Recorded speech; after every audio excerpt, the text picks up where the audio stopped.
Hi hello नमस्कार, मी सुंदर सोनवणे तुम्हा सर्वांचं माझ्या फार्मसी सुंदर या चॅनलमध्ये मनापासून स्वागत। आज आपण आपल्या व्हिडिओमध्ये पाहणार आहोत चामखीड म्हणजे वाट्स। चामखीड कोणत्या प्रकारचे असतात, चामखीड कशामुळे होतो आणि चामखीडवरती घरगुती उपाय आणि वैद्यकीय उपचार याविषयी आपण सविस्तर माहिती पाहणार आहोत। चला तर मग पाहूया चामखीड म्हणजे काय। चामखीड म्हणजे त्वचेवर दिसणाऱ्या छोट्या गाठीसारख्या वाढी किंवा व्रणांना म्हणतात। याला इंग्रजीमध्ये वाट्स असे म्हणतात। हे प्रामुख्याने त्वचेवर किंवा मऊ भागावर येतात। चामखीड व्हायरल इन्फेक्शनमुळे होतात। याला ह्यूमन पॅपिलोमा म्हणतात म्हणजे HPV असेही म्हणतात। चामखीड कशा प्रकारचे असतात? नॉर्मली सामान्य चामखीड म्हणजे कॉमन वाट्स हात, बोटे, कोपर यावर दिसतात, खडबडीत आणि छोटे असतात। दुसरा प्रकार आहे फ्लॅट चामखीड म्हणजे फ्लॅट वाट्स। ते नॉर्मली गुळगुळीत आणि सपाट असतात, चेहरा, मान आणि कपाळावर येतात। तिसरा पार्ट आहे फिलीफॉर्म चामखीड म्हणजे फिलीफॉर्म वाट्स, नाक, तोंडाभोवती किंवा डोळ्याजवळ येतात, लांबट स्वरूपाच्या असतात। चौथा प्रकार आहे पायावरील चामखीड ज्याला प्लांटर वाट्स असेही म्हणतात।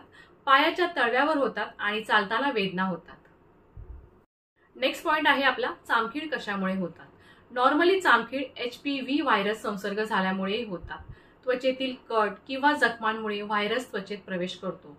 दुसरा प्रकार आहे संपर्कामुळे संक्रमण। चामखीड असलेल्या व्यक्तीच्या संपर्कात आल्यास किंवा सार्वजनिक जागा जसे की स्विमिंग पूल, टॉवेल्स इत्यादी वापरल्यामुळेही नॉर्मली चामखीड येतात। चामखीडीसाठी घरगुती उपाय एक आहे लिंबाचा रस आणि बेकिंग सोडा। लिंबाचा रस आणि बेकिंग सोड्याची पेस्ट तयार करून चामखीडीवर लावा, काही दिवसात परिणाम दिसतो। दुसरा आहे लसूण। लसणाचा एक तुकडा चामखीडीवर ठेवा आणि घट्ट पट्टी बांधा। दररोज रात्री हे केल्याने चामखीड निघून जातील। तिसरा उपाय आहे ऍपल सायडर व्हिनेगर। कापसावर ऍपल सायडर व्हिनेगर लावून चामखीडीवर ठेवा। दररोज वापरल्याने चामखीड मऊ पडते आणि निघते। चौथा उपाय आहे आल्याचा रस। आल्याचा ताजा रस चामखीडीवर लावा, त्यातील अँटीव्हायरल गुणधर्म चामखीड कमी करतात। पाचवा उपाय आहे केळीची साल। केळीच्या सालीचा आतील भाग चामखीडीवर रगडा, यामुळे चामखीड लवकर गळून पडते। पुढचा आपला मुद्दा आहे वैद्यकीय उपचार। एक आहे क्रायोथेरपी। चामखीडीवर द्रवरूप नायट्रोजन लावून त्याला फ्रीज करून काढले जाते। दुसरी उपचार पद्धती आहे इलेक्ट्रोकॉर्टरी। विजेच्या साहाय्याने चामखीड जाळली जाते। तिसरी आहे लेझर उपचार म्हणजेच लेझर थेरपी, मोठ्या चामखीड काढण्यासाठी प्रभावी आहे। चौथा उपचार आहे सर्जरी। डॉक्टरांच्या मार्गदर्शनाखाली शस्त्रक्रियेने काढले जाते। नेक्स्ट पॉइंट आहे आपला चामखीड टाळण्यासाठी प्रतिबंधक उपाय। पहिला आहे स्वच्छता राखा, जखमांना झाकून ठेवा, इतरांच्या वस्तू जसे टॉवेल, रेझर इत्यादी वापरणे टाळा। सार्वजनिक ठिकाणी जसे स्विमिंग पूल, पायांचे रक्षण करा।